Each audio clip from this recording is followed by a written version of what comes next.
अस्सलामु अलैकुम वरहमतुल्लाहि वबरकातुह। इन्नल हम्दुलिल्लाह नहमदुहु व नस्तईनुहु व नस्तगफिरुहु व नऊज़ु बिल्लाहि मिन शुरूरि अनफुसिना व मिन सय्यिआति अमालिना। मन यहदिहिल्लाहु फला मुदिल्ल लहु व मन युद्लिल फला हादिय लहु। व अशहदु अन ला इलाहा इल्लल्लाहु वहदहु ला शरीका लहु व अशहदु अन्ना मुहम्मदन अब्दुहु व रसूलुहु सल्लल्लाहु तआला अलैहि व अला आलिहि व सहबिहि व सल्लम तस्लीमान कसीरा। अम्मा बाद। सम्मानित भातृमंडলী, আল্লাহ রাব্বুল আলামিনের প্রশংসা এবং প্রিয় নবী সাল্লাল্লাহু আলাইহি সাল্লামের উপর সালাত ও সালামের পর আজ সোমবার 25 জিলহজ 1445 হিজরি মোতাবেক 1 জুলাই 2024 আমাদের ধারাবাহিক আলোচনা সহিহুল বুখারীর সৃষ্টির সূচনা পর্ব নম্বর 5, হাদিস নম্বর হচ্ছে 3208। ইমাম বুখারী রাহিমাহুল্লাহ এই পর্বের অর্থাৎ সৃষ্টির সূচনা পর্বের অধ্যায় নম্বর হচ্ছে 6, যাতে আলোচনা রয়েছে বাবু যিকরিল মালায়েকা। এই অধ্যায় হচ্ছে ফেরেশতাদের আলোচনা সম্পর্কে, মালায়েকা সম্পর্কে আলোচনা। একটি লম্বা হাদিস ছিল সহিহ বুখারীতে এই মেরাজ সম্পর্কে, সেটি আমরা শেষ করেছিলাম। আর এখন তারপরে বেশ কিছু হাদিস রয়েছে যে হাদিসগুলিতে মালায়েকার কথা সাধারণভাবে মানে সমস্ত ফেরেশতার কথা উল্লেখিত হয়েছে, অথবা বিশেষ কোনো ফেরেশতার নাম এসেছে, যেমন জিবরাইল আলাইহিস সালামের কথা। ওই হাদিসগুলি বা অন্যান্য ফেরেশতা যারা বিভিন্ন দায়িত্বে নিযুক্ত রয়েছেন তাদের কথা আলোচনা করা হয়েছে হাদিসগুলিতে। তো এই মর্মে আরও হাদিস চলবে, হয়তো আজকেও শেষ হতে পারে, নাও হতে পারে, আল্লাহ তৌফিক দান করেন। তো হাদিস নম্বর 3208, বর্ণনাকারী সাহাবী আব্দুল্লাহ বিন মাসউদ রাদিয়াল্লাহু তাআলা আনহু। কালা আব্দুল্লাহ, যখনই আব্দুল্লাহ হাদিসে থাকবে মানে আব্দুল্লাহ বিন মাসউদ, যদিও সাহাবায়ে কেরামদের মধ্যে কয়েকজন আব্দুল্লাহ ছিলেন, কিন্তু এটা মুহাদ্দিসিনদের পরিভাষা। আর সেই পরিভাষা অনুযায়ী তারা তাদের কিতাবে লিখে থাকেন, শুধু আব্দুল্লাহ লিখলে আব্দুল্লাহ বিন মাসউদ। আর যদি আব্দুল্লাহ বিন আব্বাস হয় তাহলে ইবনে আব্বাস লিখবেন, না হয় আব্দুল্লাহ বিন আব্বাস বাপের নাম সহ আর তার নাম। যদি আব্দুল্লাহ বিন ওমর হয় তাহলে ইবনে ওমর অথবা আব্দুল্লাহ বিন ওমর। যদি আব্দুল্লাহ বিন আমর ইবনে আস হয় তাহলে আব্দুল্লাহ বিন আমর লিখবেন। জি, রায়ের পর একটা ওয়াও দেওয়া আছে যাতে ওমর আর আমরে পার্থক্য করা যায়। এটা জেনে রাখা ভালো আপনাদের জন্য যে আমর আর ওমর লিখতে একই রকম, শুধু উচ্চারণে পার্থক্য। কিন্তু দেখে কেমন করে পার্থক্য করবেন? জের জবর দেওয়া তো থাকে না, হরকত দেওয়া তো নাই সব জায়গায়।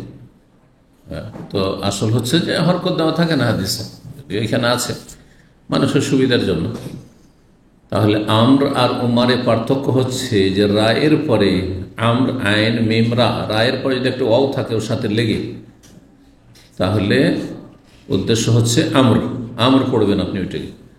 আর যদি ওয়াও না থাকে তাহলে ওমর পড়বেন। জি, তো বলছেন ইবনে মাসউদ রাদিয়াল্লাহু তাআলা আনহু, হাদাসানা রাসূলুল্লাহ আমাদেরকে হাদিস বর্ণনা করেছেন। ওয়া হুয়া সাদিক আল মাসদুক, তিনি সত্যবাদী এবং সত্যের বাহক। তিনি সত্যবাদী এবং সত্য সহকারে তিনি এসেছেন, সত্য আল্লাহর পক্ষ থেকে তিনি বহন করে নিয়েছেন, সত্যের বাহক মাসদুক। ইসিম ফাইল সাদিক আর ইসিম মফুল হচ্ছে মাসদুক, ফাইল আর মফুল। হাদিসটি কি বলছেন যে ইন্না আহাদাকুম ইউজমাউ খালকুহু ফি বাতনি উম্মিহি 40 ইয়াওমান, তোমাদের যে কোনো ব্যক্তির সৃষ্টির উপাদান অবস্থান করে, ইউজমাউ মানে একত্রিত করে রাখা হয়, শাব্দিক অর্থ মানে অবস্থান করে। কোথায়? ফি বাতনে উম্মিহি, তার মাতৃগর্ভে মায়ের পেটে। আর 40 ইয়াওমান, প্রথম 40 দিন। কি হিসাবে? নতফাতান, অন্য রিওয়ায়াতে রয়েছে, এখানে নতফা শব্দটি নেই। শুক্র আকারে, বীর্যের আকারে। যে বীর্য যেমন সেটা 40 বছর ওই রকমই থাকে। তারপরে যদি বাচ্চা যদি মানে গর্ভ যদি ধারণ করে, তাহলে বাচ্চা হওয়ার ফয়সালা যদি আল্লাহ করেন তাহলে, না হলে সেটা যে শুক্র কীটগুলি আছে সেগুলি মরে গেল, নষ্ট হয়ে গেল, শেষ হয়ে গেল, যদি বাচ্চা কারো না হয় তো যেটা সায়েন্স বলে শুক্রকীটগুলি যেগুলো আছে, অসংখ্য শুক্রকীট আছে, কিন্তু কারোটা বেঁচে থাকে তাহলে প্রজন্ম বাড়ে, ছেলে মেয়ে হয়, আর কারো মরে যায়, যার ফলে বিয়ে শাদী করেছে, অনেক চেষ্টা করেছে কিন্তু বাচ্চা হয় না।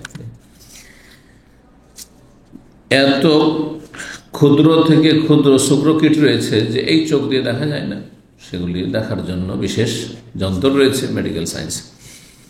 40 বছর বীর্য আকারে থাকে। সোম্মা এখন আলাকা, তারপরে মিসলে জালিক, তারপরে অনুরূপ সময়কাল, অর্থাৎ দ্বিতীয় 40-এ 41 থেকে নিয়ে 80 পর্যন্ত কি থাকে? আলাকাতান মানে জমাট বাঁধা রক্ত, আলাকা রক্তের টুকরা, রক্তপিণ্ড হয়ে থাকে, কিন্তু রক্তই, এখনো গোস্ত হয়নি। 81 দিন থেকে শুরু করে 120 সময় এখন মজগাতা মিসলে জালিক, তারপরে সেটি গোস্তের পিণ্ডে বা গোস্তের টুকরায় পরিণত হয় ঠিক অনুরূপ সময়কাল, অর্থাৎ তৃতীয় 40। তাহলে 3-4 কত হয়ে গেল? 12, 120 হয়ে গেল 3-40-এ।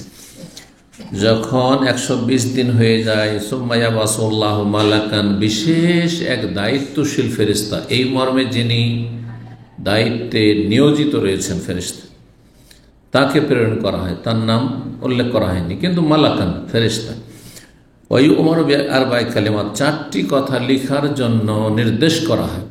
লিখা তো আছে জি পৃথিবী 50 বছর আগে থেকে, কিন্তু লিখা আছে কোথায়? লাহে মাহফুজে লিখা আছে।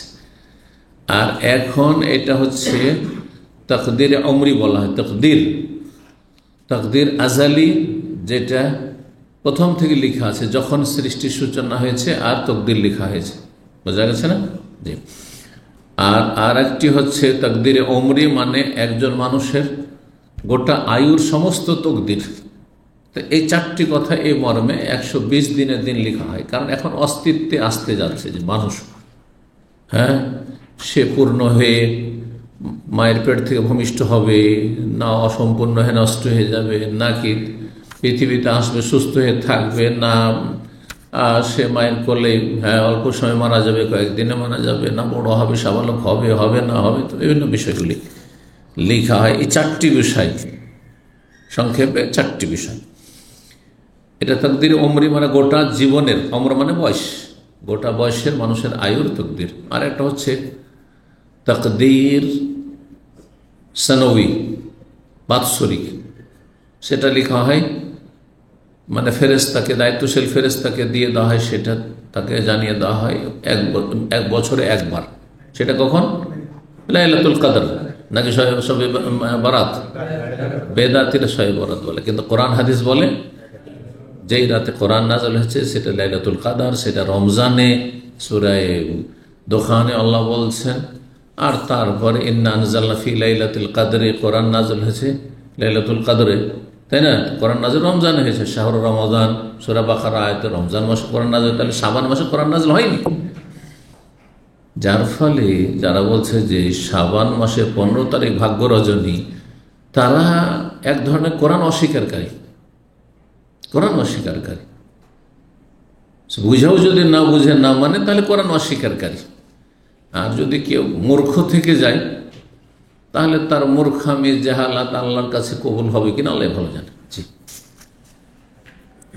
কিন্তু স্পষ্ট সূরা দুখানে ফিহা ইউফরাকু কুল্লু আমরিন হাকিম, হামিম আল কিতাবিল মুবিন, ইন্না আনজালনা ফি লাইলাতিন মুবারাকা, কিতাবে মুবিন, সুস্পষ্ট কিতাব কোরআনকে নাযিল করেছি মোবারক রাতে।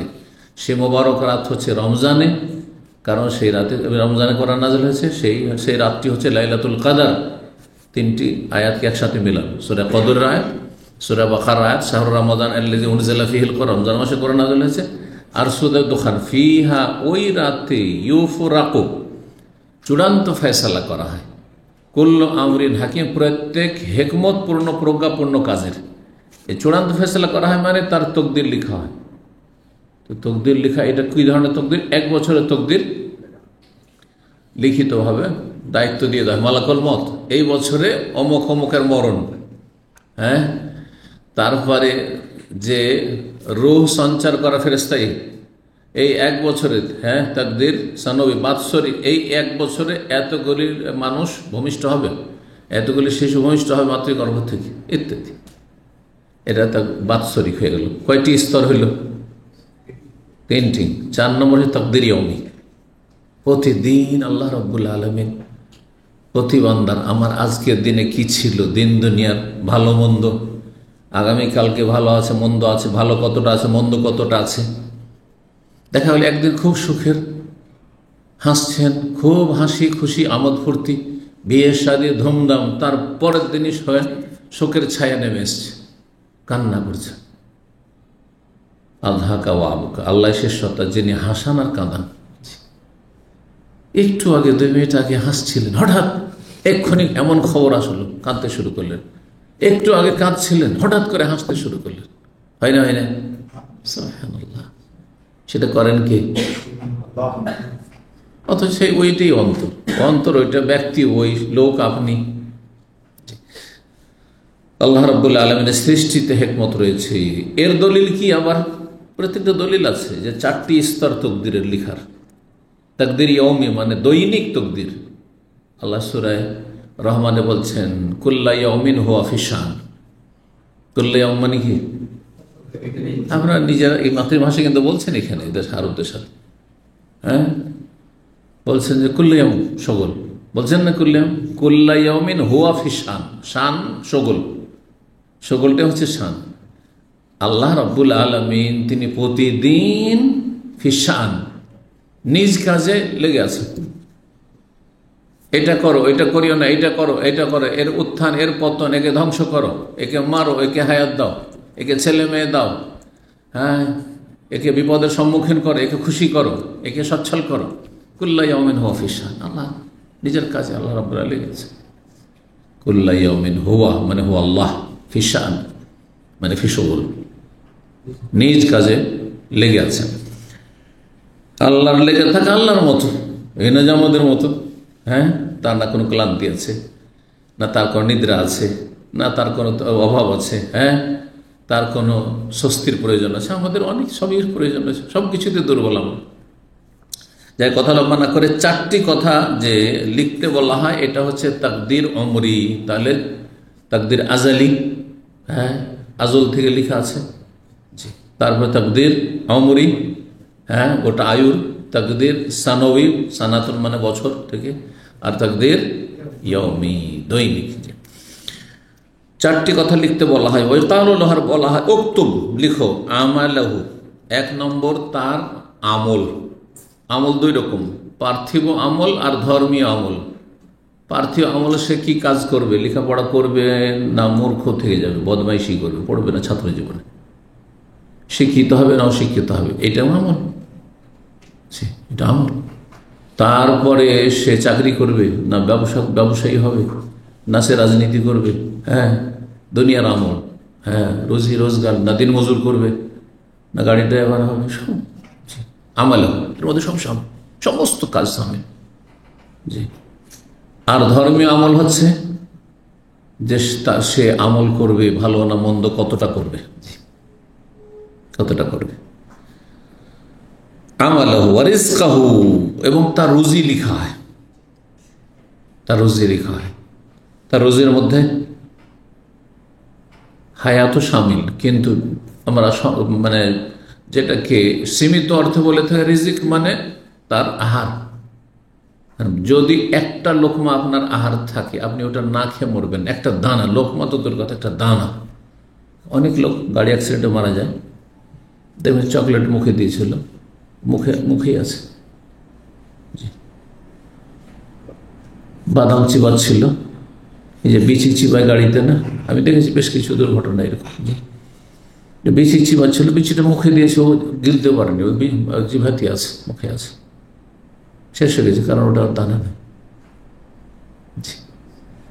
খাবার দাবার নিয়ে আমাদের যে অ্যাক্সিডেন্টটা হয়েছিল রিয়াদ থেকে আসতে, যারা দুনিয়া থেকে চলে গেছে, আল্লাহ রহম করে জান্নাতুল ফিরদাউস দান করেন, শাহাদাত কবুল করেন। 2 ভাই যারা অসুস্থ ছিল আলহামদুলিল্লাহ, যারা আহত হয়েছে, সুস্থ হয়েছে 2জন নিহত, 2জন আহত, 2জন সুস্থ, কিছু হয়। যে 2জন কিছু হয়নি, তার মধ্যে আমার একটা কিছুই হয়, মানে এক ফোঁটাও রক্ত ওঠে আলহামদুলিল্লাহ, অথচ 3 পল্টি খেয়েছে, 3 পল্টি খেয়েছে কেন? তা আমাদের সাথে রোমান্সিয়ার ভিআইপি খাবার ছিল, জবরদস্তি এক ভাই রিয়াজ বাথার খাবার দেবেই, আমাদের পেটে খিদা নেই, ফুল মাসুল যথেষ্ট খেয়েছি, 10টার সময় গাড়িতে উঠিয়ে দিল। ভাবলাম যে কোথায় খাবার, ধুলোও খুব উঠছে, রাস্তায় কোথায় বসবো, আবার কোথাও থাক, খিদাও লাগেনি, চলো সব বাসায় নিয়ে যাবে, ব্যাচেলারদের যারা আছে ওদেরকে কিছু কিছু দিয়ে দেবো, আর 2-3 ফ্যামিলিওয়ালা আছে ওরা নিয়ে যাবে। সুবহানাল্লাহ, মাত্র 100 কিলোমিটার বাকি, মাত্র 100 কিলোমিটার, রুজি নেই, গাড়ি গেল, খাবার নষ্ট হয়ে গেল, সব চলে গেল, যারা হায়াত ছিল না সে দুনিয়া থেকে চলে গেল। বাস্তব সুবহানাল্লাহ, এটা না হচ্ছে রিস্ক। রিস্ক লেখা আছে যে রিস্কটা আপনার আছে না। অনেক সময় কাপ নিয়েছেন অথবা পানির গ্লাস নিয়েছেন, আপনি খাবো, খুবই পিপাসা লেগে আছে, একটু কি যে হইলো, ফসকে পড়ে গেল, নষ্ট হয়ে গেল চা, কিন্তু পেলেন না আপনি। তার মানে এটা আপনার রিজিক না, আসলে যতই চেষ্টা করেন না কেন হবে না।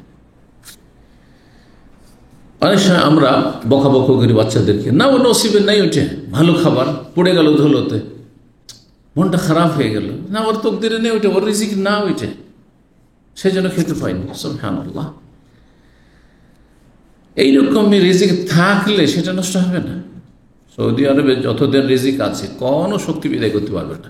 আপনি যতই চালাক চতুর আর চামচামি করেন না কেন, যদি রিজিক না থাকে এক্ষুনি কিভাবে আল্লাহ ফয়সালা করবেন আর সেটার বাস্তবায়ন সেটা আল্লাহ ভালো জানেন, আপনি জানি না। কারণ তকদিরটা হচ্ছে একটা বন্ধ বক্সের মতো, যে বক্সের ভিতরে কি আছে আমরা দেখি না, জানা আছে কিছুই জানা না। আজকে একজন ভারতের একজন আলেম, উর্দু ভাষার বক্তা, দুনিয়া থেকে বিদায় নিয়েছেন রাহিমাহুল্লাহ তাআলা, সেই আকীদা ছিলেন, তো বক্তা মানুষ, খুব বড় আলেম না হইল, আল্লাহ রহম করে, জান্নাতুল ফিরদৌস দান করে। আগের দিন হজ থেকে গিয়ে বাড়ি পৌঁছেছে, একদিন আগে হজ থেকে পৌঁছেছে, আর তারপরের দিন হার্ট অ্যাটাক, আর তারপর সাথে সাথে ইন্তেকাল। হজ করে বাড়ি পর্যন্ত পৌঁছে এতটা রিজিক ছিল যে বাড়ি পৌঁছিবে, একটু পরিবারের সাথে ছেলেমেয়েদের সাথে দেখা সাক্ষাৎ হবে, এটা ছিল। কিন্তু বেশ কিছু লোক এখানে মারা গেছে যে তাদের নসিব হলো না ছেলে মেয়ে পরিবার দেখা। সুবহানাল্লাহ, রিজিক কে কতটা পাবে, এই জন্য বিদ্যা বুদ্ধি দিয়ে যদি কেউ রিজিক পেত তো দুনিয়ার বড় বড় শিক্ষিতরা সবচেয়ে বেশি ধনকুব হইত।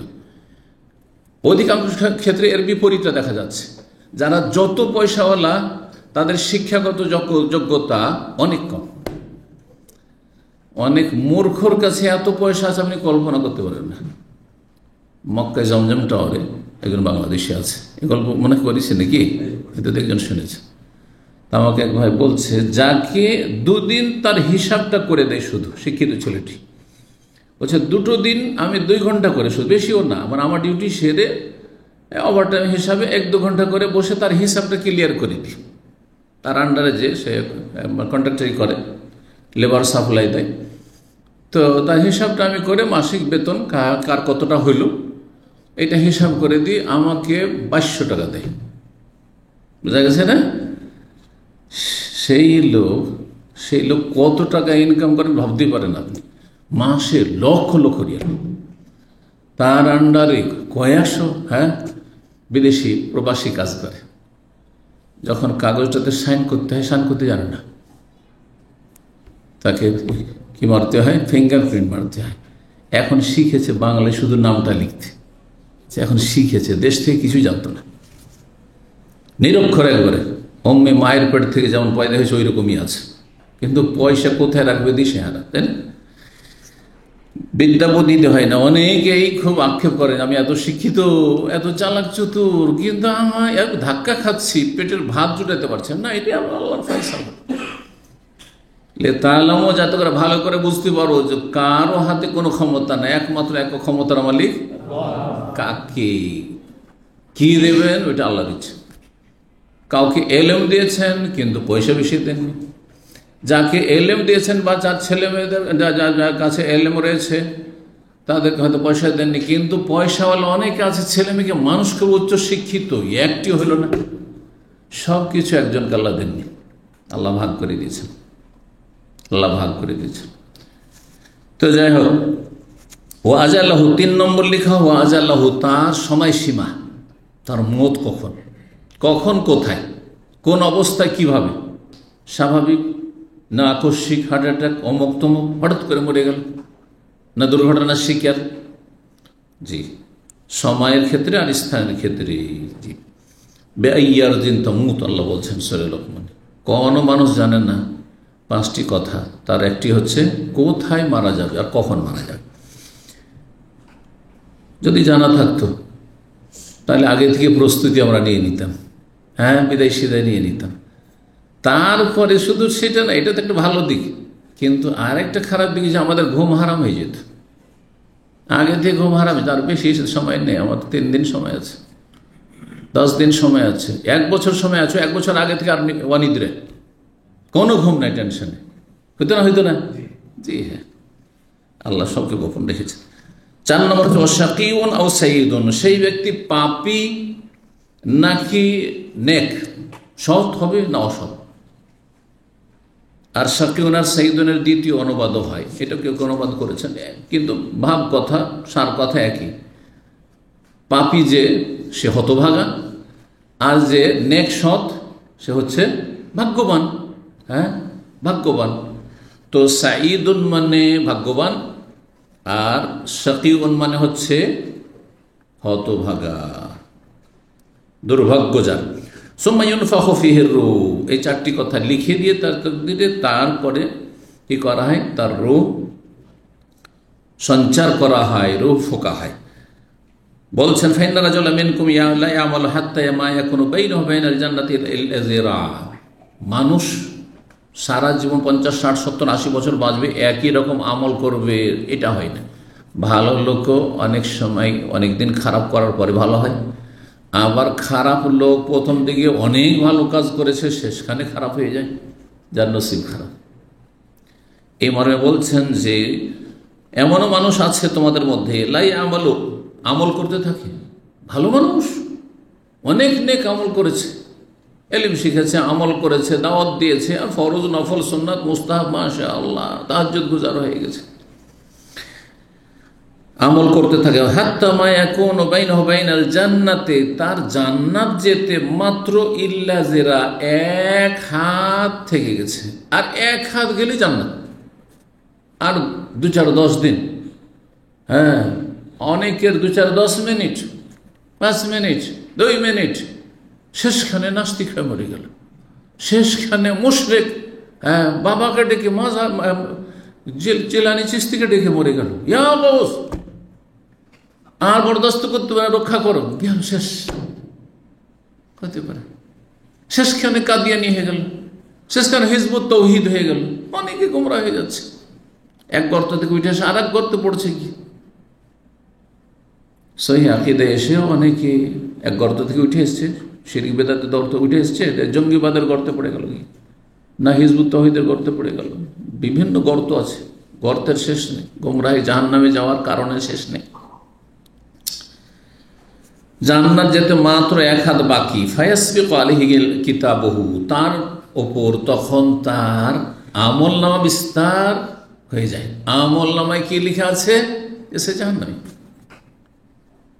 কিন্তু আল্লাহকে বাধ্য করেছেন যে 2 মিনিট আগে তোকে কুফরি কথা বলাবো না, নিজে থেকে বলছে, এটা বোঝার চেষ্টা করেন। অনেকে মনে করে হ্যাঁ যে বেচারা মনে করছেন, হ্যাঁ অসহায়, এত ভালো কাজ করলো, শেষখানে।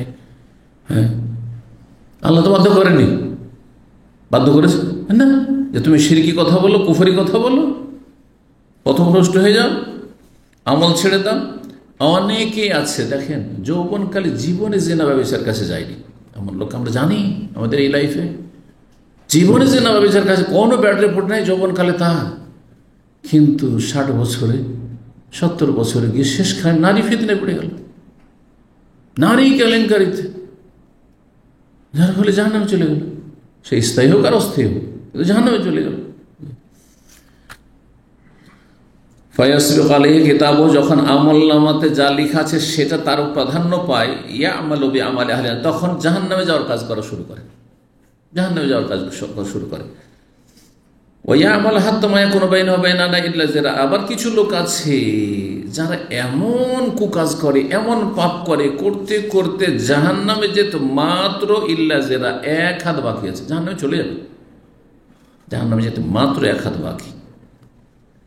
আর কয়টা দিন যদি এরকম পাপ করতে থাকে, কয়েক মিনিট যদি তওবা না করে, শেষখানে যদি খালেস অন্তর থেকে তওবা করে, লা ইলাহা ইল্লাল্লাহ না পড়ে, তো জাহান্নামে চিরকালের জন্য চলে যাবে। নাস্তিক ছিল, শেষখানে তওবা করছে, এরকম অনেকে আছে। কিন্তু তওবা আমরা বাহ্যিক দিয়ে বুঝবো না, মুখে পড়লো না অন্তর থেকে পড়লো। অন্তর থেকে পড়ে যদি মুখে উচ্চারণ করে তাহলে কাজে আসবে। আর সব আত্মীয় স্বজন বলছে কলমা পড়ো, নাস্তিক কলমা পড়ো, মুশরিক, মাজার পূজারি কলমা পড়ো, এই কলমা কোনো কাজ আছে না। মৌখিক কলমাতে কোনো কাজ হবে না যদি অন্তর থেকে সেটা না হয়। তাহলে অন্তর ফিরে আসতে হয় মাজার পূজা থেকে, যে এটা শিরক ছিল, আমার এটা ভুল ছিল, অন্যায় ছিল, হ্যাঁ এটা ইসলাম নয়, ইসলাম ধ্বংসকারী। আমি নাস্তিকতা থেকে ফিরে আসছি, বাধ্য হয়ে নয়, নিরুপায় হয়ে নয়, সবাই বলছে সেজন্য নয়। তাহলে স্বতঃস্ফূর্তভাবে এক হাত যখন বাকি ছিল, তার ওপর তার আমলনামা, জাহান্নামে যেমন আমলনামা বিস্তার লাভ করলো, ফাইয়া আমালো না জান্নাতে যাওয়ার, জাহান্নামে যাওয়ার কাজ করেছিল প্রথম, দ্বিতীয় ব্যক্তি। তারপরে তার উপর জান্নাতে যাওয়া যেহেতু চূড়ান্ত লিখা ছিল, সে এমন পরিবর্তন হয়ে গেল, ফাইয়া আমালো বি আমালে আহলিল জান্নাহ, জান্নাতীদের আমল করা শুরু করলো, তারপর জান্নাত চলে গেল। একটা লোক রাস্তায় যাচ্ছে, যেতে যেতে ও যাবে মক্কা, কিন্তু রাস্তায় এমন ভুল করেছে, কেউ তাকে বলার হয় জিজ্ঞাসা করেনি, ও ধরে নিছে রাস্তা আপনার হাফরুল ওয়াতানের, যেটা ইরাক পৌঁছাবে, আর না হলে জর্ডান পৌঁছে দেবে, বা খাবজির রাস্তা ধরে নিয়েছে কুয়েত পৌঁছাবে। খাবজিতে না থামলে সামনে 30-40 কিলোমিটার কুয়েত। আর কুয়েতে একবার কুয়েত শহরের কাছাকাছি গিয়ে 300 কিলোমিটার এখান থেকে কুয়েত চলে গেছে। তারপরে সে বুঝতে পারছে একটু গেলে এখন কুয়েতে বা খাবজিতে ঢুকে যায়। তারপরে তার কেউ বলছে যে তুমি যাবে কোথায়, বলছে মক্কা। আরে মক্কা তো ওই দিকে, কোথায় তুমি 300 কিলোমিটার রাস্তা ভুল করেছো, সেখান থেকে যদি ফিরে যায় সাথে সাথে, তাহলে মক্কা পাবে না? পাবে না। ঠিক ওই রকমই জাহান্নামের রাস্তায় চলে গেছে, জাহান্নাম থেকে একেবারে কাছে হয়ে গেছে, আর জান্নাত থেকে অনেক দূরে হয়ে গেছে। মক্কাকে তুলনা করলাম কিসের সাথে? জান্নাতের সাথে। অনেক দূরে চলে গেছে সে, এখন ওকে উল্টো আরো 300 গেছে, 300 ফিরে এসে তারপরে আবার তার সামনে আরো 1300 কিলোমিটার বাকি। কিন্তু শেষ পর্যন্ত বিলম্ব হলো, জান্নাতে পৌঁছতে পারবে না ওই ব্যক্তি, যেমন এই লোক মক্কা পৌঁছতে পারবে, ঠিক ওই রকম। আল্লাহু আকবার। 3009 নম্বর হাদিস, 3209 বলছেন, আবু হুরায়রা রাদিয়াল্লাহু তাআলা আনহু নবী সাল্লাল্লাহু আলাইহি ওয়াসাল্লাম থেকে বর্ণনা করি। কি হাদিসটি ছিল? হাদিসটি বলছেন, ইযা আহাব্বাল্লাহুল আবদা, কোনো বান্দাকে যখন আল্লাহ ভালোবাসেন, কখন ভালোবাসেন? যখন মানুষের ঈমান সুন্দর হয়ে যায়, আমল ভালো হয়ে যায়, আখলাক চরিত্র ভালো হয়ে যায়, কাবিরা গুনাহ থেকে বেঁচে থাকে, তখন আল্লাহ ভালোবাসেন। কারো রূপ চেহারা দেখে ভালোবাসেন না। ইন্নাল্লাহা লা ইয়ানজুরু ইলা সুওয়ারিকুম ওয়া লা ইলা আজসাদিকুম, আমি দেখতে বেশি সুন্দর, কেউ বেশি সুন্দর, সাদা চামড়া, হ্যাঁ একবারে সুঠাম, এসব কিছুই দেখেন না। তোমাদের না দেহ দেখেন, দৈহিক গঠন, না তোমাদের রূপ চেহারা দেখেন, সুওয়ারিকুম ওয়ালাকিন ইয়ানজুরু ইলা কুলুবিকুম ওয়া আমালিকুম, তোমাদের অন্তর দেখেন এবং আমল দেখেন। শুধু অন্তর দেখেন না, অন্তরে খুব ভালো আছে কিন্তু এখনো নামাজ কায়েম করতে পারলে না, চলবে?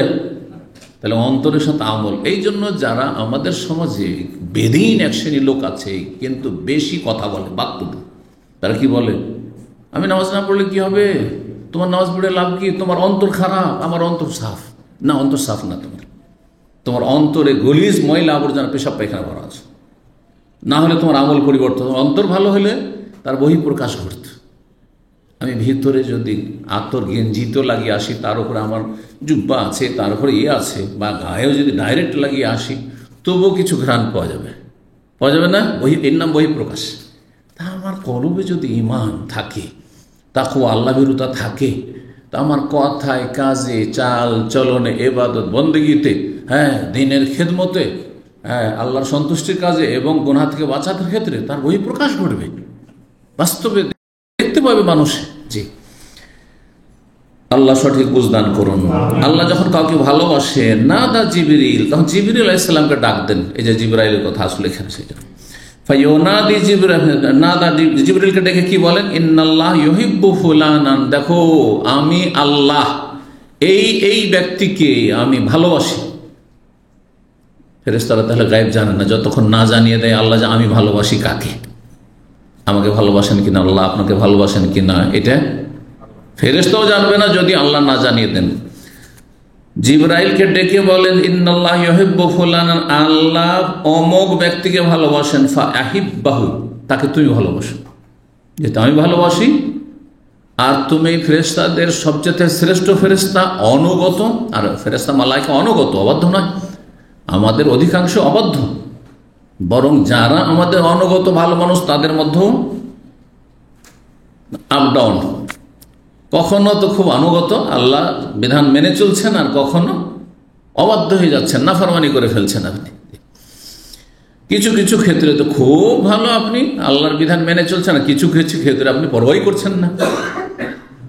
যেমন অনেকে আছেন, নামাজের ক্ষেত্রে কোনো ত্রুটি নেই, হ্যাঁ, রোজার ক্ষেত্রে কোনো ত্রুটি নেই, হজ জাকাতের ত্রুটি নেই, কিন্তু মানুষের পাওনা নিয়ে এখানে বড় ত্রুটি, কাজ হবে না। কিন্তু সবগুলির নাম ইসলাম, সবগুলি মিলে উদখুলু ফিস সিলমে কাফা, পূর্ণরূপে মুসলিম হইতে হইলে আকীদায়, ঈমানে এবং ইবাদত বন্দেগীতে, আর আখলাক চরিত্র, মানুষের সাথে লেনদেনের ক্ষেত্রে, আদান প্রদানে একটা মানুষের হক নষ্ট না করা হয়, তাহলে আপনি পূর্ণাঙ্গ মুসলিম হলেন। তো জিবরাইল আলাইহিস সালাম তখন তাকে ভালোবাসতে লাগে, আল্লাহর হুকুম। ফায়ুনাদি জিবরিল, তারপর জিবরাইল আলাইহিস সালামকে বলা হয় যে তুমি ভালোবাসো, তাহলে সমস্ত আকাশে যত ফেরেশতা রয়েছে তাদেরকে তুমি ঘোষণা করে দাও যে আল্লাহ অমুককে ভালোবাসেন, অমুককে ভালোবাসেন, সুতরাং তোমরা সবাই অমুককে ভালোবাসেন। আল্লাহু আকবার। আল্লাহ যাকে ভালোবাসেন সে যদি গরিব, পেটে নাই খাবার, শরীরে নাই বস্ত্র, হ্যাঁ, ছিঁড়ে ফাটা কাপড়, হ্যাঁ, মানুষ দেখলে কেউ বিয়ে দেবে না, বিয়ের প্রস্তাব দিলে বিয়ে দেবে না, দেখলে কেউ সালাম দেবে না, রাস্তা দিয়ে উপেক্ষা করে চলে যাবে, কিন্তু আল্লাহ রাব্বুল আলামিন তাকে ভালোবাসেন। তার ঈমান, আমল, আকীদা, আখলাক চরিত্র এবং দিনের পাবন্দির কারণে, তাকওয়ার কারণে, তাওহীদের কারণে, সুন্নাহর কারণে সে শিরক বিদআত থেকে মুক্ত। অথচ দুনিয়াতে তার কোনো মূল্য নেই হয়তো। আর দুনিয়াতে এত বেশি মূল্যবান ব্যক্তিত্ব যে দুনিয়া তার পিছনে ছুটছে, আর তার পিছনে তার সিকিউরিটির জন্য হাজার হাজার সেনাবাহিনী নিযুক্ত আছে, হ্যাঁ, দুনিয়া তাকে নিয়ে নাচানাচি করছে, কিন্তু আল্লাহর কাছে খুবই নিকৃষ্ট, কোনো মূল্য নেই, তার কোনো মূল্য নেই, একটি মাছির সমান মূল্য নেই। জি, এই মর্মে বিভিন্ন আরো হাদিস রয়েছে। জিবরাইল আলাইহিস সালাম তখন ফি আহলিস সামা, আকাশবাসীর মাঝে ঘোষণা করে দেন, প্রত্যেক আকাশে আকাশে, ইন্নাল্লাহ ইউহিব্বু ফুলান ফাহিব্বু, আল্লাহ অমুককে ভালোবাসেন, তোমরাও ভালোবাসো। অমুক মানে শুধু একজন নয়, এইরকম প্রত্যেক মুমিন মুমিনাত, সৎকর্মশীল, যারা ঈমানের সাথে নেক আমল করে, যেমনটা বললাম নেক আমল, সবাইকে আল্লাহ ভালোবাসে। কিন্তু ভালোবাসা আমল অনুযায়ী, ভালোবাসা আমল অনুযায়ী। দুনিয়াতে দেখেন পারিবারিক ক্ষেত্রে 5টা ছেলে মেয়ে যদি থাকে, একটি ছেলে বা একটি মেয়ে এমন যে জীবনেও আপনি রেকর্ড দেখাতে পারবেন না যে আপনাকে কোনো কষ্ট দিয়েছে, বাপ মাকে কোনো কষ্ট দিয়েছে, আর আপনার পুরোপুরি একজন নেক ভালো মানুষ এ মূল্যায়নটা করবে। কিন্তু অসৎ বাপ মা তো অনেক সময় ভালোরই মূল্যায়ন করে না, ভালো কি খারাপ বাসে, এটা কোনো মাপকাঠি না। ভালো মানুষের কথা বলছি, যে কোনো কথা আমি বললো ভালো মানুষ, হ্যাঁ, যার ইনসাফ, যার সুবিচার হচ্ছে মাপকাঠি। যে 5টা ছেলের মধ্যে আপনি বাহ্যিক আপনি কম বেশি করতে পারবেন না, মানে ধন দৌলত, হ্যাঁ, বন্টনের ক্ষেত্রে কম বেশি করতে পারবেন না, সে অবাধ্য হোক আর আপনার অনুগত হোক, কিন্তু যে আপনাকে জীবনেও একটা কথা, কাজ, আচার আচরণে কোনো কষ্ট দেয়নি, বরং সব কিছুর খেয়াল রাখে, আর বাকি ছেলেগুলো কেউ খোঁজখবরই নেই না, মেয়েরও খোঁজখবর নেই না, সুখে আছেন না দুঃখে আছেন, কষ্টে আছেন, অসুস্থ আছেন, কি আছেন, হ্যাঁ, কোনো যত্ন নেই না। সমান হবে ভালোবাসা? কোনোদিনও ভালোবাসা সমান হবে না। আর এই ক্ষেত্রে আপনাকে আল্লাহ ধরবেন না যে তুমি কেন 2 রকম করে ভালোবেসেছ। যে বেশি ভালোবাসার পাত্র তাকে ভালোবাসবে, এটা স্বাভাবিক কথা, এটা হচ্ছে অটোমেটিক জিনিস ভালোবাসা। আর ভালোবাসার ক্ষেত্রে আল্লাহ পকড়াও করবেন না। এই জন্য একাধিক স্ত্রীর ক্ষেত্রে নবী সাল্লাল্লাহু আলাইহি ওয়াসাল্লাম দোয়া করেছেন, আল্লাহ এমন ক্ষেত্রে যদি কম বেশি হয় যেটা আমার ক্ষমতাধীন নয়, আপনার ক্ষমতাধীন, মানে ভালোবাসার ক্ষেত্রে কম বেশি, কোনো স্ত্রীর ভালোবাসা বেশি কারো কম, আল্লাহ আমাকে ধরিও না। কিন্তু আমি বাহ্যিক সব সুবিচার করলাম। আপনি গয়না কিনবেন, মালা, দুটো মালা কিনতে হবে, তো স্ত্রী আছে। ঘড়ি কিনবেন, দুটো একই মানের ঘড়ি কিনতে হবে, ঠিক আছে।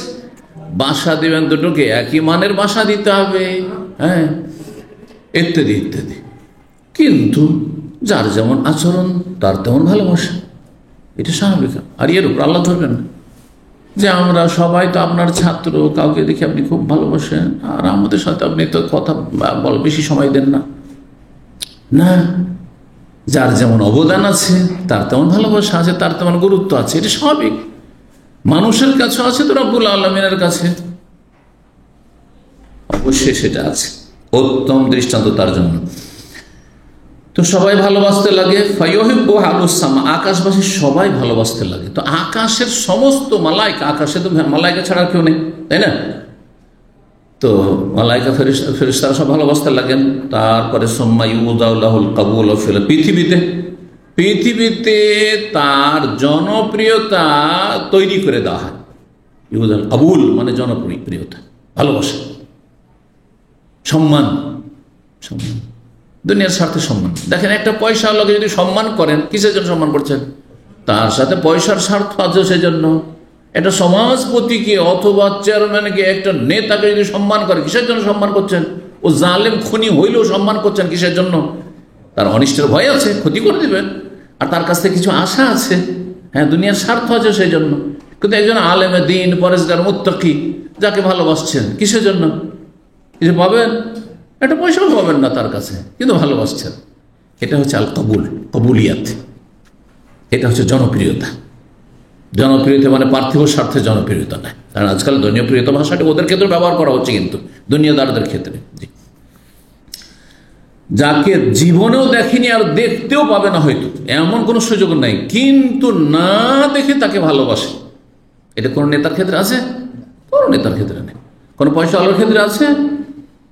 স্বার্থ নেই। আমেরিকার ধনকুব, হ্যাঁ, মালয়েশিয়ার ধনকুব, বরুণাইয়ের ধনকুব, আপনার তার সাথে কোনো সম্পর্ক আছে? তার কোনো খোঁজ খবর নিতে যাবেন আপনি? না, কোনো সম্পর্ক নেই। কিন্তু আলেম বিন শেখ ইবনে বাজ, ইবনে উসাইমিন, আলবানী, ইমাম ইবনে তাইমিয়া, ইমাম বুখারী, ইমাম আবু হানিফা কেউ দেখেনি। হ্যাঁ, আপনার কেউ দেখেননি। আমরা যে কেউ একজন যারা এই বিংশ শতাব্দীর, তাদের সাথে হয়তো আমার দেখা হয়েছে, বা তাদের কাছ থেকে কিছু দাস শিখেছি, সরাসরিও আর তার পরোক্ষভাবে। তো পরোক্ষভাবে আপনারা যদি উপকৃত না হন, অথচ তাদের এলেম থেকে আপনারা উপকৃত হতে পারবেন না। কারণ তাদের ভাষায় যেগুলো কথা আরবিতে আছে সেগুলো আমরা পড়তেও পারবেন না, বুঝতেও পারবেন না, শুনলেও বুঝবেন না। তারপরে ভালোবাসছেন, বুঝছেন? এটার নাম হচ্ছে আল কবুল ফিল আরদ। জমিনে আল্লাহ তাকে কবুলিয়ত দিয়ে থাকেন। আল্লাহ রাব্বুল যেন আমাদেরকে কবুল করেন। 3210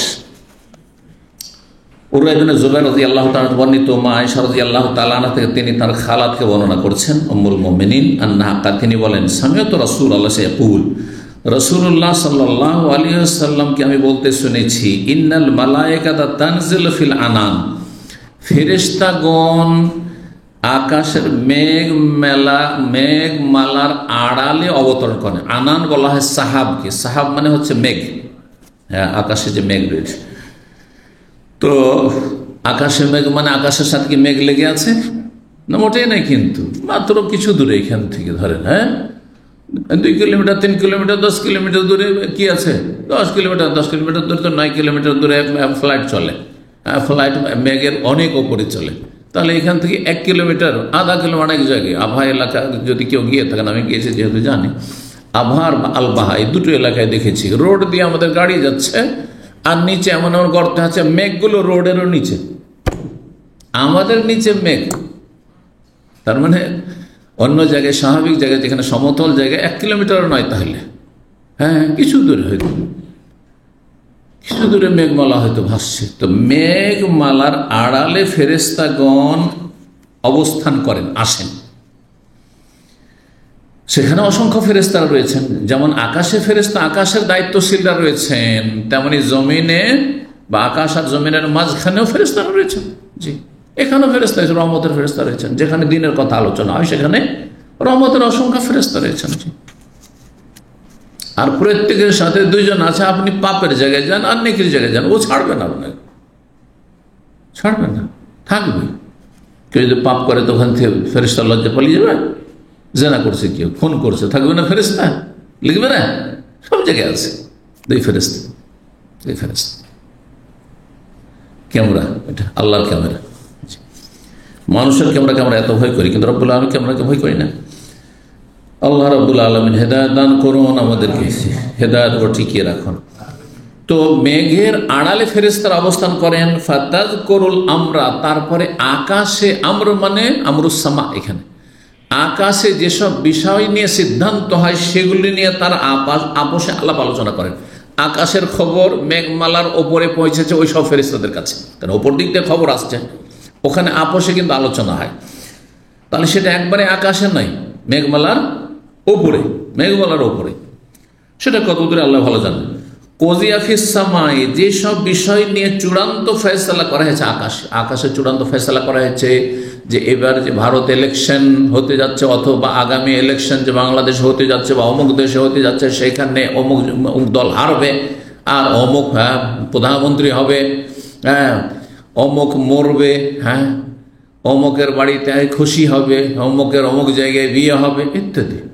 সব ফয়সালা হচ্ছে আকাশে আল্লাহ রাব্বুল আলামিনের। আর ফেরেশতারা যখন আপোষে আলোচনা করছে যে আমাকে এই দায়িত্ব দেওয়া হয়েছে, প্রত্যেককে দায়িত্বশীল ফেরেশতা, আমাকে এই দায়িত্ব দেওয়া হয়েছে, আমাকে এই দায়িত্ব দেওয়া হচ্ছে, আজকে এই কাজে আমি যাচ্ছি, এই কাজে, বলছেন না আপনারা? এইরকম যখন আলোচনা আকাশে হয়, সেই আকাশের আলোচনা কোথায় চলে আসে? মেঘমালার আড়ালে যে ফেরেশতারা, তাদের কাছে খবর তারা আপোষে আলোচনা করতে থাকে, যার চূড়ান্ত ফয়সালা আকাশে হয়েছে। ফাতাস্তারিকুশ শায়াতিনুস সামআ, তখন শয়তান চুরি করে শোনার চেষ্টা করে, চুরি করে শোনা। জি, যখন কারো কোনো কথা ওরা হয়তো শোনাবে না, কি আপোষে গল্প করছে দেখি শুনি, দরজার আড়ালে একটু কান লাগিয়ে শুনছে, কান লাগিয়ে শুনছে, বুঝলেন না? যেটা নিষিদ্ধ। কেউ যদি কোনো কথা না শোনাতে চায় তাহলে কান লাগিয়ে শোনা, এটা নিষিদ্ধ, হাদিস নিষেধ আছে, ওনার কাজ এটি।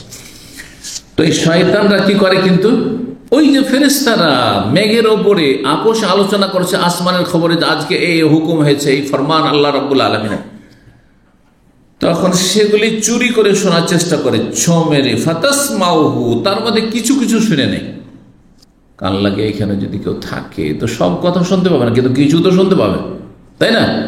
কিছু কিছু শুনে নেই। যখনই শুনে নেই, তাহলে একটি কথা যেটা শুনেছে ওটা সত্য, যে অমুক মরবে, অমুকের এই হবে, অমুকের বাড়িতে এই হবে, সুখ হবে, অমুকের বাড়িতে দুঃখ হবে, অমুকের চাকরি যাবে, অমুকের কাজ নেই, কাজ পাবে ইত্যাদি।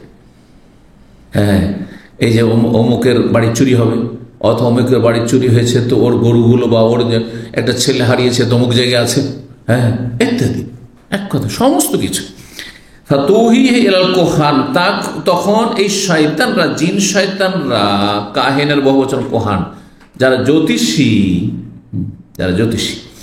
তাদের কাছে কি করে, গণক বা জ্যোতিষী, গণকদের কাছে সেই কথাগুলির খবর দিয়ে দেয়।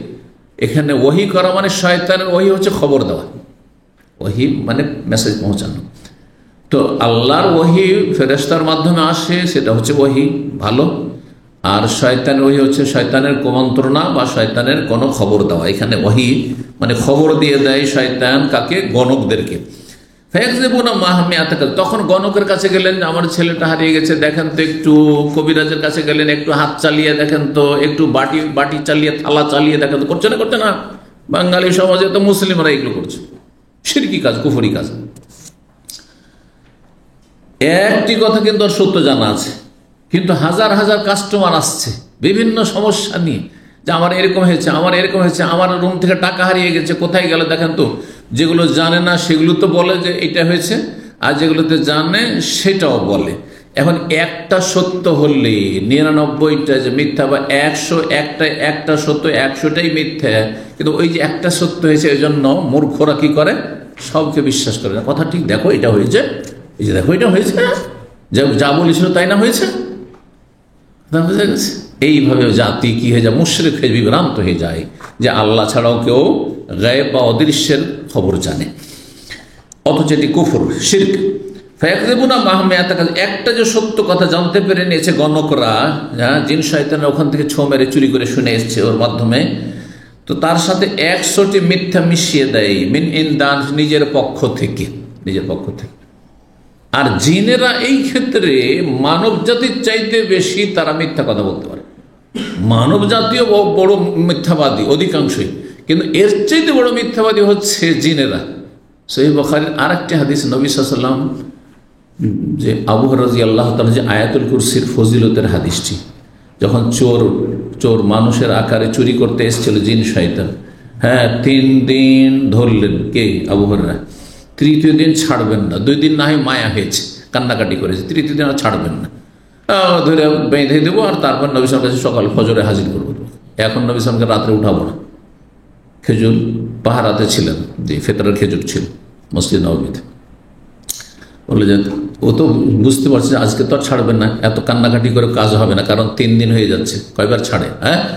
তখন বলছে যে আপনাকে একটা ভালো কিছু শিখিয়ে দিচ্ছি, আয়াতুল কুরসি ফজিলত শিখিয়ে দিচ্ছি। আয়াতুল কুরসি যদি পড়েন তাহলে জিন শয়তান অনিষ্ট থেকে আপনি বেঁচে থাকতে পারবেন।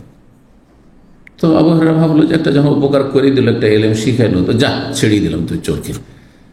নবী সাল্লাল্লাহু ফজর নামাজে এসে বলছেন, আবু হুরায়রা মা ফাআল আসিরুকাল বারিহা, রাতের তোমার এই যে কয়েদি বন্দী ছিল কোথায়? কি খবর কয়েদি? বলছি ইয়া রাসূলুল্লাহ, ঘটনা এরকম হয়েছে। তো আয়াতুল কুরসির ফজিলত শিখিয়েছেন। নবী কি বলেছিলেন? সাদাকাকা, কথা সত্য বলেছে, আয়াতুল কুরসির ফজিলতটা ঠিক, কিন্তু ওয়া হুয়া কাযুবুন, সে হচ্ছে চরম মিথ্যাবাদী। আমার ছাত্র জীবনে, তখন আমি দাওরা ক্লাসে 19 বছর বয়স, দাওরা ক্লাসে পড়ি। তো আমার একটা টুপি হারিয়ে গেছে 1982-র ঘটনা। দাড়ি মজবে একটু রেখা নিয়েছে, বের হয়নি, এখানে একটু আর এদিক থেকে একটু জুলফির আকারে, ব্যাস দাড়ি হয়নি। তখন একটু হালকা হালকা শুরু হয়েছে।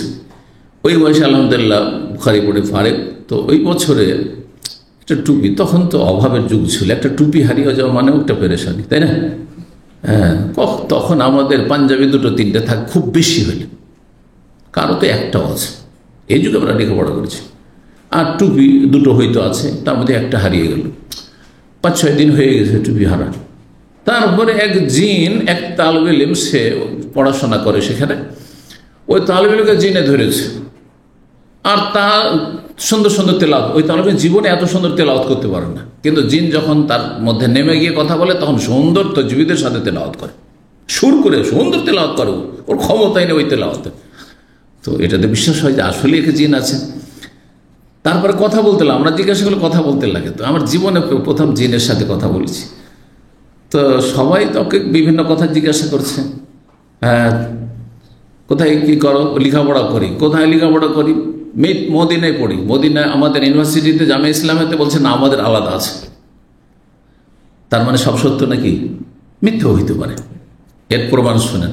ওকে বলছে, আচ্ছা তুমি তো মেলা কথা বলছো এটা সেটা, আর তুমি একে ছেড়ে যেতে চাইছো না, তো বলো যে আমার টুপিটা হারিয়ে গেছে 5-6 দিন থেকে, টুপিটা কোথায়?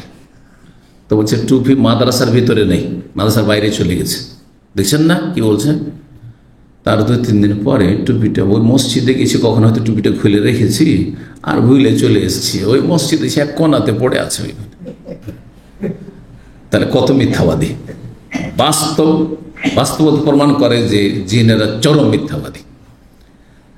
আর গণক এইরকমই, 101টা সত্য, 100টাই হচ্ছে মিথ্যা। কারণ গণকরা হচ্ছে শয়তানের ভাই, ইখওয়ানুশ শায়াতিন।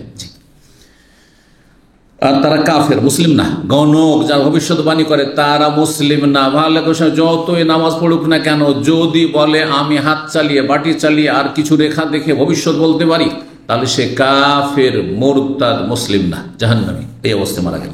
3211 নম্বর হাদিস বর্ণনা করেছেন আবু হুরায়রা রাদিয়াল্লাহু তাআলা আনহু। তিনি বলছেন, নবী সাল্লাল্লাহু আলাইহি ওয়াসাল্লাম বলেছেন, ইযা কানা ইয়াউমুল জুমআ, যখন জুমার দিন হয়, কানা আলা কুল্লি বাবিন মিন আবওয়াবিল মসজিদ, প্রতিটি জুমা মসজিদের দরজায় মালায়েকাতুন, অনেক ফেরেশতা জমা হয়ে যান, বসে যান। এসে ফেরেশতারা প্রত্যেক গেটে গেটে বসে যান।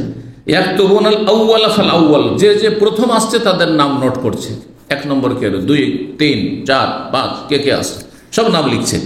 ফাইজা জালাসাল ইমাম, যখন ইমাম মেম্বারে বসে যায় তাও সোহফা, তখন তারা তাদের যে আমলনামা ছিল লিখছিল, যে যাতে নাম লিস্ট করছিল আমলনামা, সেটি যে কে আগে এসছে তার ফজিলত, সে কে উটের কোরবানির ফজিলত পেল, তো কে গরুর পেল, তো কে ছাগলের পেল, কে মুরগি সাদকা করা পেল, কে ডিম সাদকা করা পেল, কে ঘোড়ার ডিম পেল।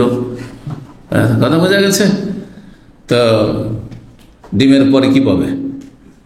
ডিমটাও পেল না যে সাদকা, শেষখানে একটা যাই নামাজ নিয়ে দৌড়তে দৌড়তে আসছে, আর এদিকে খুতবা শুরু হয়ে গেল, তাহলে সে কি পেল?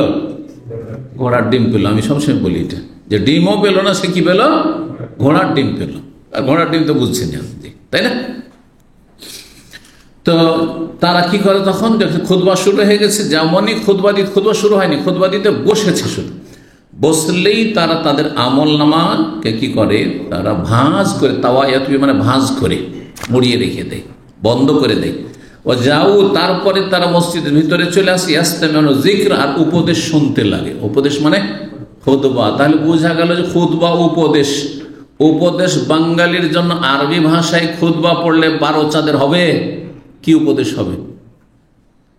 আমি যদি বাকি আর 10 মিনিট আছে ধরেন আলোচনার, যদি আপনাদের সামনে আরবিতে বলি, আইয়ুহান নাস, হ্যাঁ, আইয়ুহাল মুসলিমুন ইত্তাকুল্লাহ, হ্যাঁ, হাক্কা তুকাতিহ, হ্যাঁ, ওয়াকিমুস সালাহ ওয়ালা তাতরুকুহা, হ্যাঁ, ওয়ালা তাকরাবুল ফাওয়াহিশা মা যাহরা মিনহা মা বাতান, কি বুঝবেন? বুঝবেন? বোঝা গেছে না?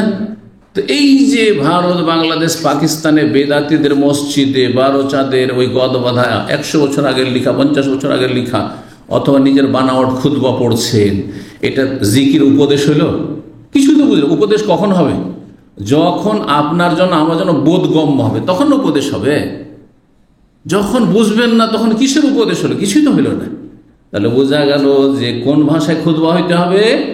যেই ভাষা সেখানকার অধিকাংশ লোক বুঝে, যে ভাষা সেখানকার অধিকাংশ লোক বুঝে। ঠিক,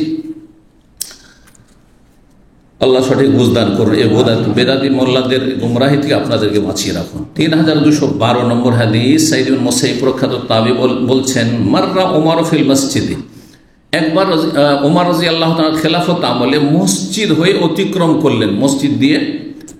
তখনকার যুগে মসজিদের এদিক থেকে ঢুকে, এখন অনেক মসজিদই আছে, এপার থেকে ঢুকলেন, ওইদিকে চলে গেলেন। তো মসজিদে অতিক্রম করলেন ওমর রাদিয়াল্লাহু আমিরুল মুমিনিন, হাসান ও ইউনশিদু, সেই সময় হাসান বিন সাবিত রাদিয়াল্লাহু তাআলা সাহাবী কবিতা আবৃত্তি করছিলেন, কবিতা পাঠ করছিলেন। মসজিদের ভিতরে কি পড়ছিলেন? কবিতা পড়ছিলেন। তাহলে মসজিদের মধ্যে যদি কেউ ইসলামিক সঙ্গীত পড়ে, জাগরণী পড়ে, ইসলামিক গজল, কিন্তু সুন্নতি শিরকি বেদাতি গজল নয়, ইসলামী গঠনমূলক আখলাক, চরিত্র, আমল ইত্যাদি, ঠিক আছে, কোনো শিরকি কথাও নেই আর কোনো অশ্লীলতাও নেই। শিরকি কথা থাকলে বেশি হারাম না অশ্লীল কথা থাকলে বেশি হারাম? শিরকি কথা থাকলে, শিরকি বেদাতি।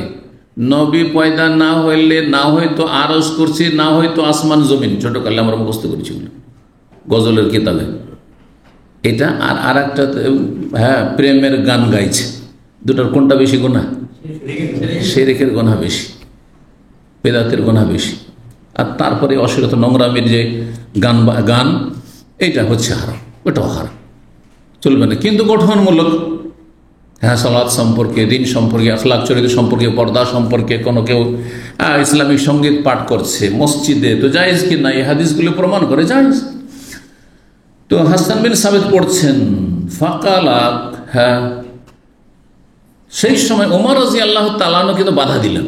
খুব রাগী মানুষ ছিলেন, আর হয়তো তার বৈধতা জানা ছিল না বিষয়টি, যে জায়েজ এটা। মসজিদের বেয়াদবি করছো তুমি, মসজিদ কোরআন তেলাওয়াতের জন্য, মসজিদ হচ্ছে নামাজ পড়ার জন্য, এখানে কিসের ইসলামী সঙ্গীত, এখানে কিসের কবিতার আবৃত্তি করছো তুমি, কবিতা পাঠ করছো তুমি? কারণ পরিচিত কবি ছিলেন সেই যুগে হাসান বিন সাবিত রাদিয়াল্লাহু আনহু, বড় কবি ছিলেন তিনি, নিজের কবিতা পাঠ করতেন, নিজে কবিতা বানাতেন, তার আল্লাহ প্রতিভা দিয়েছেন, এবং ইসলামের খেদমত করতেন সে কবিতা আবৃত্তি করে, যে ইসলামের পক্ষ থেকে ডিফেন্স করতেন। কারণ মানুষের বিরুদ্ধে, বাতিলের বিরুদ্ধে যদি এমনি বক্তব্যে কথা বলেন, একজন, আমি ধরেন বক্তব্যে কথা বলছি বাতিলের বিরুদ্ধে, শিরক বিদআতের বিরুদ্ধে, আর আরেকজন সে পদ্য আকারে কবিতার আকারে সে আবৃত্তি করছে বাতিলের বিরুদ্ধে। কোনটার তাসির প্রতিক্রিয়া মানুষের বেশি? কবিতার। জি হ্যাঁ, কবিতা একটা আকর্ষণ আছে। এই জন্য দেখা যায় যে আমাদের দেশের অধিকাংশ মানুষ কিন্তু আপনার যেগুলো গজল টজল আছে অর্থ বুঝে না, অল্প কিছু যেগুলো নোংরামি আছে নোংরামিগুলো বুঝে, কিন্তু যেগুলো গঠনমূলক যদি কবি নজরুল ইসলামের কবিতা হয় বুঝবে। আজকালকার বাঙালি সাধারণত বুঝবে না যতক্ষণ পর্যন্ত বাংলার স্পেশালিস্ট না হয়েছে, বোঝা গেছে? তো এইরকমই ইন্ডিয়া বাংলাদেশে এমন এমন পুরুষ এবং মহিলার গাজাল আর গান শুনে কিচ্ছু বুঝে না। দেখতাম বাঙালিরা কি যারা গান শুনে অভ্যস্ত, পাকিস্তানের এক মহিলা যান উম্মে হাবিবা তার গান শুনতো। তাই আমি বলছি কিছু বুঝলে? তুমি যে একটা বাঙালি আর তুমি উর্দুতে গান শুনে কিছু বুঝলে? বলছে বুঝি না, কিন্তু কণ্ঠটা খুব ভালো লাগে, গলাটা খুব সুন্দর, শুনতে মজা লাগে, ব্যাস এইটুকু। গান বাজনা গানে অধিকাংশ এইটাই। জি, শয়তান কিভাবে বিভ্রান্ত করেছে কিছুই বুঝলো না ওই জাহেল। তো যাই হোক, তখন ওমর রাজা বাধা দিয়েছিলেন যে না তুমি এটা কি করছো মসজিদের ভিতরে, তাও মসজিদের ভিতরে। ফাকাল, তখন তিনি বললেন কুনতু উনশিদু ফি, আমি এই মসজিদেই কবিতা পাঠ করতাম। অফিহে মান হুয়া খায়রুম মিনকা, এমন অবস্থায় যেই সময় আপনার চাইতে যিনি শ্রেষ্ঠ ব্যক্তিত্ব তিনি বিদ্যমান থাকতেন, মজুদ থাকতেন। কে? রাসূলুল্লাহ সামনে, বরং রাসূলুল্লাহ সাল্লাল্লাহু আলাইহি ওয়াসাল্লাম মেম্বার রাখিয়ে দিতেন।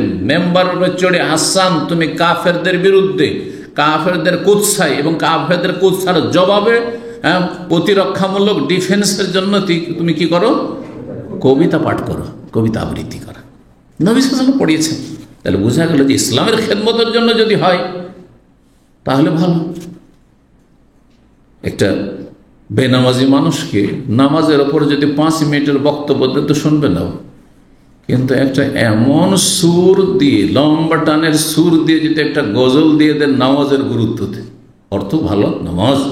হ্যাঁ, নামাজ না পড়লে মুসলিম থাকে না, মুসলিম কাফেরের মাঝে পার্থক্য করে, নামাজ পড়লে জান্নাত, নামাজ পড়া হচ্ছে 5 ওয়াক্ত নামাজ পড়া হচ্ছে 5 বার গোসল করার মতো ইত্যাদি। এই কথাগুলো যদি কবিতার আকারে পাঠ করে পুরোটাই শুনবে, কিন্তু শুনবে না। জি, তো এই কথা যেমন বলেছেন। তারপরে ওমর রাদিয়াল্লাহু তাআলা আনহু আবু হুরায়রার দিকে তাকাচ্ছেন। সুম্মাল তাফাতা ইলা আবি হুরায়রা ফাকাল আনশুদুকা বিল্লাহ আসামিতা রাসূলা ইয়াকুল আজিব আন্নি। না, হাসান বিন সাবিত বলছেন যে আমি একা বললে তো ওমর যে রাগী মানুষ, হয়তো আমার কথা বিশ্বাসও করবেন না, আর আমাকে তার হাতে একটা সবসময় লাঠি বেত থাকতো, যেটাকে দুর্রা বলা হইতো। দুর্রা বুঝেন? হ্যাঁ, দুর্রা দির্রা আরবিতে বলা হয়।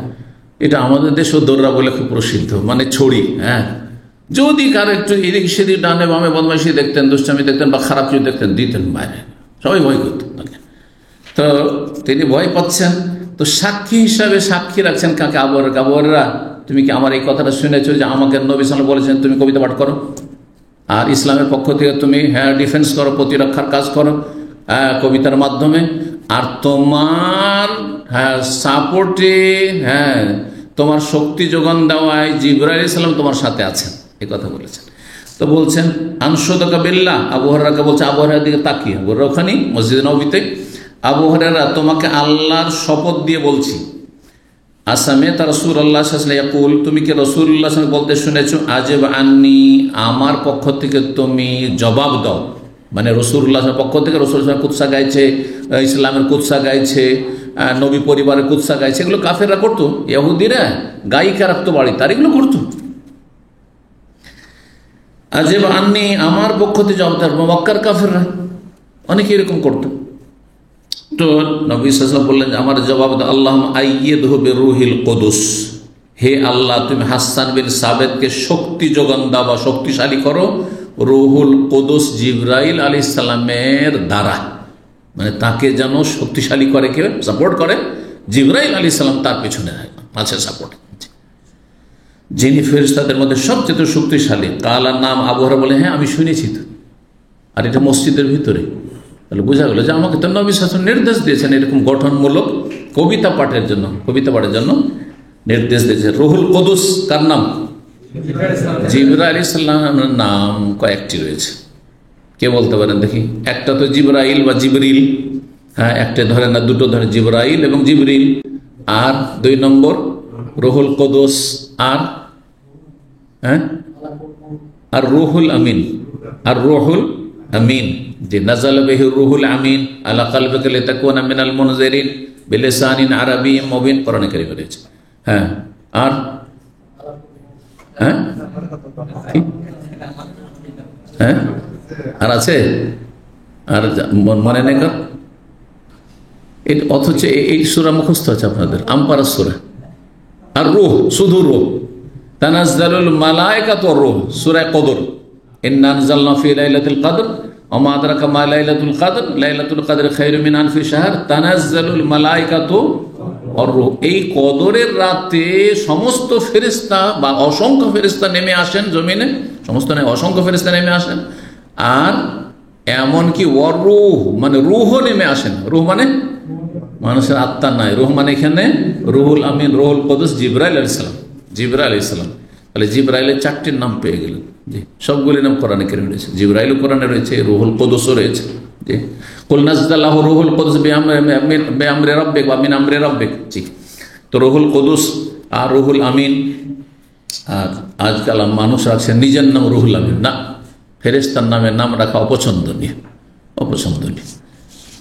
তাহলে কেউ যদি জিবরাইল রাখে কেমন হবে বলেন? জিবরাইল যদি আপনি রুহুল আমিন রাখতে পারেন, জিবরাইল রাখতে অসুবিধা কি? আর একজন মিকাইল, হ্যাঁ, মিকাইল আজকাল ওই ইয়াহুদিদের নাম হচ্ছে, ইসরায়েল ইয়াহুদিদের নাম হচ্ছে মিকাইল। মিকাইল গর্বাচেপ ছিল একসময় সোভিয়েত ইউনিয়ন, রাশিয়ার 90-এর দশকে, জি, রাষ্ট্রপতি। তা কেউ যদি, ইসরাফিলও আছে কিন্তু বাঙালিদের মধ্যে, শুধু আজরাইলটা বাকি আছে। আজরাইল কেউ রাখবে না। আজরাইলের সাথে মনে হয় সবারই কি দুশ্মনী, হ্যাঁ, যে এ তো কোন রকমের দয়া মায়া করবে না, আমি যে থাকতে চাই ছেলেমেয়ের সাথে, পরিবারের সাথে, এই জন্য কেউ আজরাইল রাখবেন না। না, আসলে এগুলো ভুল। আসলে আম্বিয়া রসুলগণের নামে নাম রাখেন পছন্দনীয়, কিন্তু ফেরেশতার নামে নাম রাখা অপছন্দনীয়, বরং অনেকে তো নিষিদ্ধই বলেছেন। জি, মাকরুহ। 3213 নম্বর হাদিস, বারা বিন আযিব রাদিয়াল্লাহু তাআলা বলছেন, কালান নবী সাল্লাল্লাহু আলাইহি হাসান, নবী সাল্লাল্লাহু আলাইহি হাসান রাদিয়াল্লাহু তাআলা বললেন, উহজুহুম মানে কাফেরদের তুমি কুৎসা গাও, আও হাজিহিম তাদের কুৎসার প্রতি উত্তর করো, জবাব দাও। কুৎসা গাইছে তারা, তার কুৎসার উত্তর দাও। ও জিবরিল ও মাক, জিবরাইল আলাইহিস সালাম তোমার সাথে রয়েছে। দেখেন বেদাতি, হ্যাঁ, অনেক কিন্তু বক্তা আছে বা অনেক গায়ক আছে, এই ইখওয়ানি জামাতিদের, তারপরে বিভিন্ন বেদাতি মাজারিদের, যারা আমাদের বিরুদ্ধে কিন্তু গান তৈরি করেছে। হ্যাঁ, তো এটা কোনো নতুন বিষয় নয়। 1400 বছর আগেও মক্কার কাফেররা আর মদিনার ইহুদিরা কি করতো? নবী সাল্লাল্লাহু পরিবার এবং সাহাবা কেরামদের বিরুদ্ধে হেজো করতো। হেজো মানে কুৎসা গাওয়া, কুৎসা গাওয়া। আল্লাহ তাদের অনিষ্টকে তাদের দিকে ফিরিয়ে দেন। এই যে বেদাতি গুলো যেগুলি কবিতা তৈরি করেছে কোরআন সুন্নাহর আলেমদের বিরুদ্ধে, তাদেরকে আল্লাহ যেন দুনিয়াতে লাঞ্ছিত করেন, বড়কার লাঞ্ছিত করেন, এবং আল্লাহর উত্তম শাস্তি তাদেরকে যেন দান করেন। জি, 3214 নম্বর হাদিস বর্ণনা করছেন আনাস বিন মালিক রাদিয়াল্লাহু তাআলা, বলছেন তিনি যে, কান্নি আনজুর ইলা গুবারিন সাতিহ, যেন আমি দেখতে পাচ্ছি ওপর দিকে ওঠা ধুলা। ওপর দিকে যখন ধুলা উড়ে তখন কোন দিকে ওঠে? ওপর দিকে। দেখছেন না, এই এলাকায় যে আছেন, দামাম এলাকায় যখন শুরু হয়, কি বলে এটাকে? গোবার। গোবার বলছে, গোবার মানে ধুলা। কিন্তু এখানে গোবার আইলো, দেখেন হাদিসে গোবার এলো। গোবার মানে ধুলো, ধুলা। সাথে মানে ওপর দিকে ওঠা, ওপর দিকে ওঠা ধুলা যেন আমি দেখতে পাচ্ছি। ফিসিক্কাতে বানি গানাম, গানাম বংশের গলিতে। সিক্কা মানে গলি, যে মহল্লা, সিক্কা বংশের গলিতে বা মহল্লায়। জাদা মুসা অতিরিক্ত বর্ণনা করেছেন কিসের এই ধুলো ছিল। ধুলো যেন দেখতে পাচ্ছি। আনাস বলছেন ধুলোটি কিসের ছিল? নবী সাল্লাল্লাহু আলাইহি ওয়াসাল্লাম তাকে জানিয়েছেন যে ধুলোটি ছিল মওকিবা জিবরিল, জিবরাইল আলাইহিস সালামের বাহনের। জিবরাইল আলাইহিস সালামের বাহনের। মওকিব মারকাব, বাহনকে বলা হয় মানে সওয়ারি। জিবরাইল আলাইহিস সালাম সওয়ার আছেন আর সেই সওয়ারি যে দ্রুত বেগে ছুটছে তো ধুলো উঠছে, ধুলো উঠছে। আর মওকিফ মানে আজকালকার আরবিতে বহরও হয়। বহর বুঝেন তো? বুঝেন না? সেনাবাহিনীর বহর। হ্যাঁ, সেনাবাহিনীর বহর মানে কি? একদল সেনাবাহিনী একসাথে যাচ্ছে, অথবা মিছিল বা বিক্ষোভের বহর, একসাথে কয়েক হাজার লোক মিছিল করে যাচ্ছে, বিক্ষোভ করে যাচ্ছে, এটাকে মওকিফ বলা হয়। জি, মিছিল বা বিক্ষোভে যে সব লোকেরা থাকে এটাকে বলা হয় মওকিফ বলা হয়।